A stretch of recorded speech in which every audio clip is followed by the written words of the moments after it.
Hello everyone, welcome back to Spotaria YouTube channel. Alright guys, so yeah, in this video I would like to share you a tutorial on how to turn on edge panel on Samsung Galaxy A36.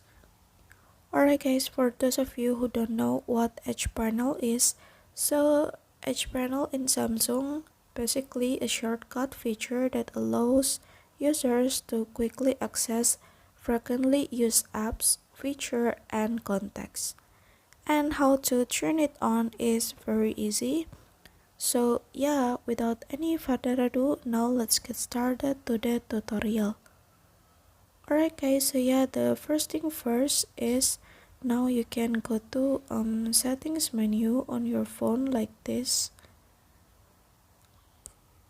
And then after that, now you can scroll down and go to display menu. And then after that, now you can scroll down and go to edge panel. You can turn it on, and then you can also adjust the display feature or apps or tasks that you want to display on the edge panel.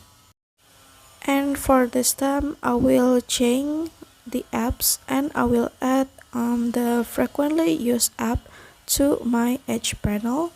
And then if you're finished, now you can click done and here's your edge panel. Alright guys, so yeah, here's the tutorial and thank you so much.